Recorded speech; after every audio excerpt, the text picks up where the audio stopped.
Beginning on January 18th, I attended the 2024 Sundance Film Festival in the mountains of Utah. Park City, there was a foot of snow on the ground. I had to watch movies all day. It was awful. Just kidding. Sundance kicked ass. It was my first time attending in person, and festivals are just such a joy. I got to see friends again, meet new ones in person that I had only known online, visit a new place. I was very honored and excited to be there as a member of the press. I ended up seeing 22 movies, including the online portion. So we're gonna go through my top 10 today. And if you're curious about more than the ones we talk about, you can visit my Letterboxd or ask me about them below. But there was one movie at this festival that blew me away. Like, I am a changed person. There were several that I thought were absolutely great, and then a few that I thought were really good I would recommend. Only like 2 or 3 that I gave a negative rating and like didn't like. So I'd say the lineup was pretty good this year. But some of these movies are actually coming out pretty soon, so let's dive in. What should you have on your radar? And feel free to explore the time codes. But first, some honorable mentions. Some that I would recommend if these sound interesting to you but just weren't in my top 10.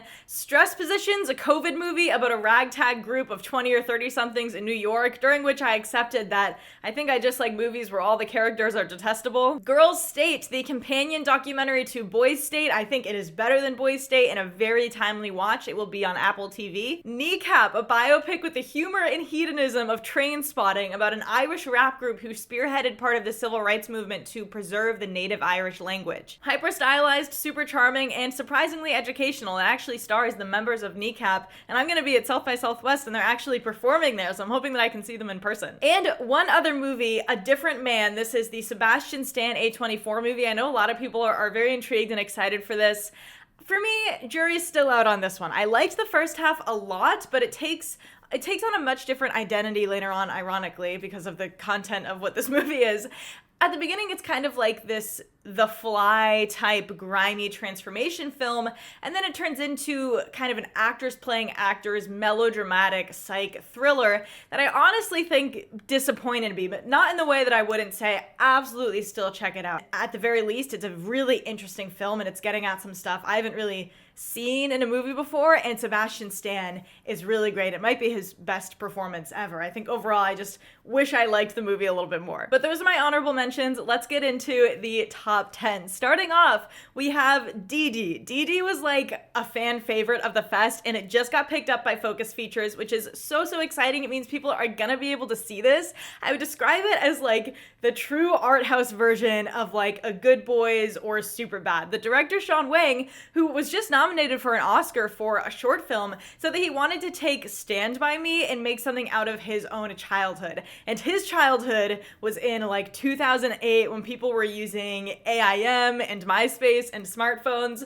So if you grew up in that era, get ready to relive all of those cringy moments with your crush and weird friend breakups. But there's also a part of this film that is a family drama. He's a child of immigrants, and it really explores the beauties and struggles of that, his relationship with his sister, but especially his mom. I was really surprised by the sort of true sadness that you feel from this film. He's really not afraid to dive into those dynamics, but also how lonely and insecure young kids can feel, kind of trying to be grown up, but just knowing that you aren't, and just the messiness of it. So I thought this was a really lovely, vulnerable, personal film that a lot of people are gonna love. Number 9 is My Old Ass. Yes, we had a lot of fun with that title at the festival, coming up with puns to kill time in line. This is a movie that I just know is going to be a coming of age hit, one that you can watch over and over at sleepovers on rainy days. Megan Park, the writer and director, is clearly very good at creating emotionally affecting stories about young women. In 2021, she had The Fallout with Jenna Ortega and Maddie Ziegler. And this time, it's about a girl named Elliot who meets her older self, played by Aubrey Plaza, while she's tripping on mushrooms.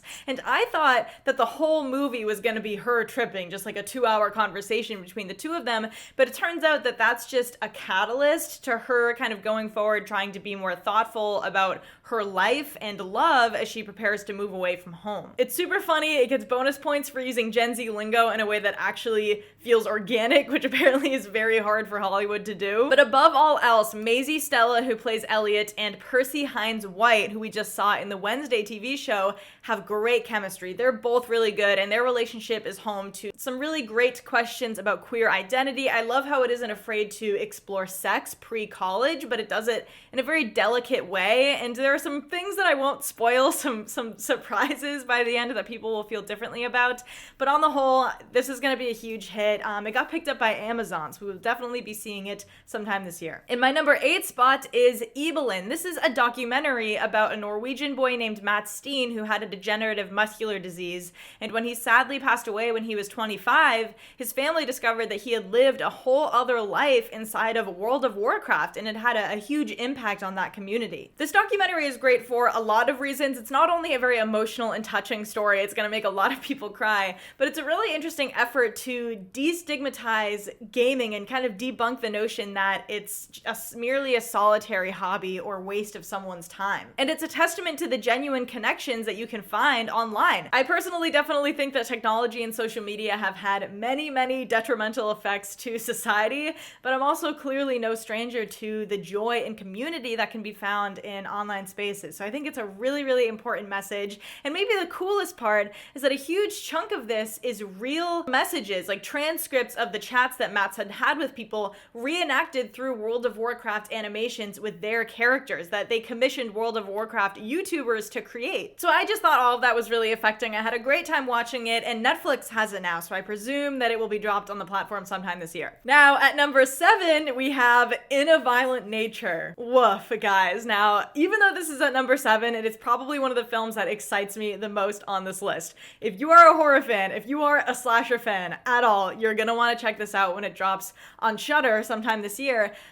It's incredibly unique. I was able to go to the midnight premiere for it, and I don't think I've ever been in a more reactive and energetic crowd. We had a Q&A with the director, Chris Nash, afterwards, and pretty much the whole entire cast and team, and he summarized it very accurately. I mean, it's his movie, but he described it as a total vibe film punctuated by extreme violence. He referenced Gus Van Sant. It's been labeled as ASMR horror, and what that means, what's so different about this film, is that firstly, it follows the killer, not the victims. It's shot like from the third person perspective, so you're following him kind of walking around, and yes, eventually brutally murdering people. But what will make or break your experience with it is the pacing. It's already proving to be very divisive just with the people who saw it at the festival. So much of this movie is the killer Johnny just walking around through the remote Canadian wilderness, which, by the way, is gorgeous. This is like a beautifully shot film, and I thought it was so neat that they had gotten sound designers to work on it who had a background in video games,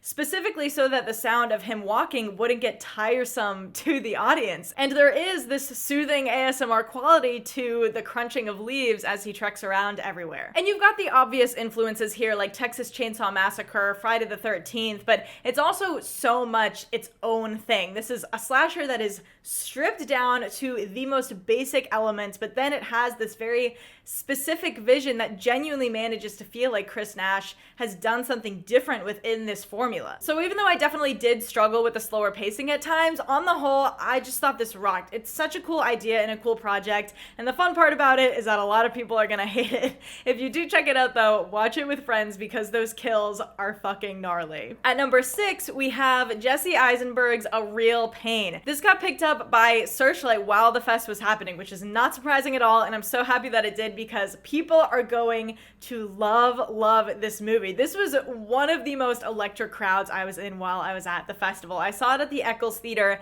and it's such a funny film, and that theater is so massive that just hearing that many people like dying of laughter, myself included, was amazing. Jesse Eisenberg was there for a Q&A, and he got 2 standing ovations, one when the movie ended and one when the Q&A ended. This is his second directorial effort. His first one was When You Finish Saving the World. I think that this film is a lot better than that one, and Jesse Eisenberg is actually starring in this one as David, who goes on a tour through Poland with his kind of estranged cousin Benji to learn about their Jewish heritage and honor their grandmother who has passed away. It's a very personal film for Eisenberg. He even used his real grandmother's house that his family was forced to flee in Poland during the Holocaust. And I think he struck that really important balance of giving those more serious topics room to breathe while also having that crowd-pleasing aspect of their kind of buddy comedy dynamic, which is really hilarious. Kieran Culkin in this movie, I mean, the supporting actor discourse is inevitable. He is incredible. I might actually have to watch Succession now.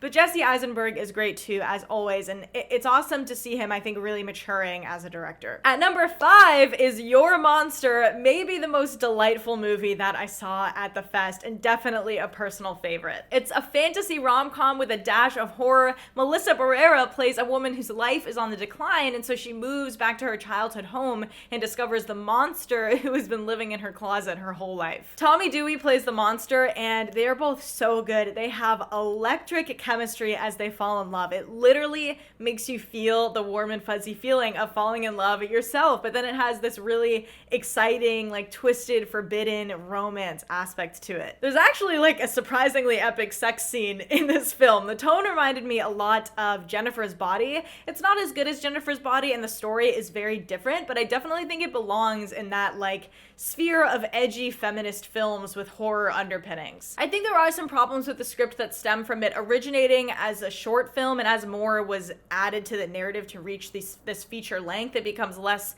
thematically focused and maybe not as effective as it could have been, but that didn't really detract from my experience at all. I think this was through and through just a blast of a film, and Melissa Barrera, especially at the end, is a superstar. At number 4, we have the cool kid of the group that is actually dropping on Netflix on June 7th, Hitman. This is from Richard Linklater, you know, Dazed and Confused, the Before trilogy, so this is a total softball recommendation. Everyone is gonna watch this, and everyone is gonna love it. I really hope that people show up to the theatrical release that it's gonna have, that will be limited both probably in time frame and how many theaters it's in, which is only doubly disappointing in the light of Netflix recently saying that they basically don't like doing theatrical releases and they hope that movie theaters die. So that's nice and not incredibly bleak. But with Hitman, if you didn't already think that Glenn Powell is a tried and true old-fashioned movie star, this will sway you. The overarching point is about identity and performance. So Linklater is poking a lot of fun at id and ego, and Glenn Powell plays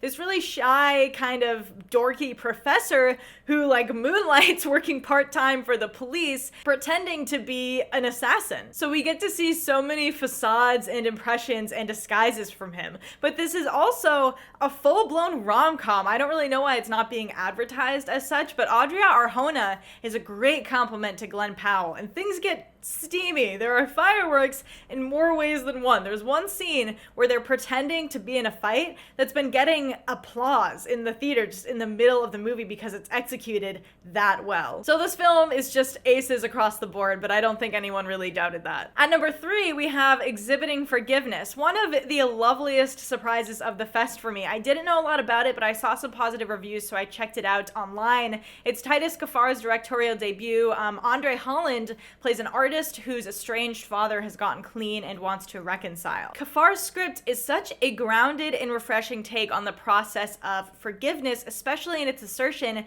that forgiveness and reconciliation are not synonymous. Forgiveness is an internal and personal process, and just because you forgive someone, it doesn't mean that you're letting them back into your life. These are very personal themes to me, and if you've dealt with something similar, you will feel deeply understood by this film, but it's also just gorgeous. A lot of it has to do with processing trauma through art, and Titus Kafar is a career artist before he started to direct, and so he did all the artwork for the film, and their performances are also just out of this world, especially Andre Holland, who is way past due for being recognized as a star and leading man in this industry. I don't think this one has been picked up yet, so no distribution information yet, but I really hope it does because it would be great for more people to see it. In my number 2 spot is Love Lies Bleeding, which was kind of the movie of the festival because Kristen Stewart is like the princess of Sundance, and rightfully so, and clearly it didn't disappoint. This is a queer erotic thriller jacked up on sex, flesh, metal, and poison.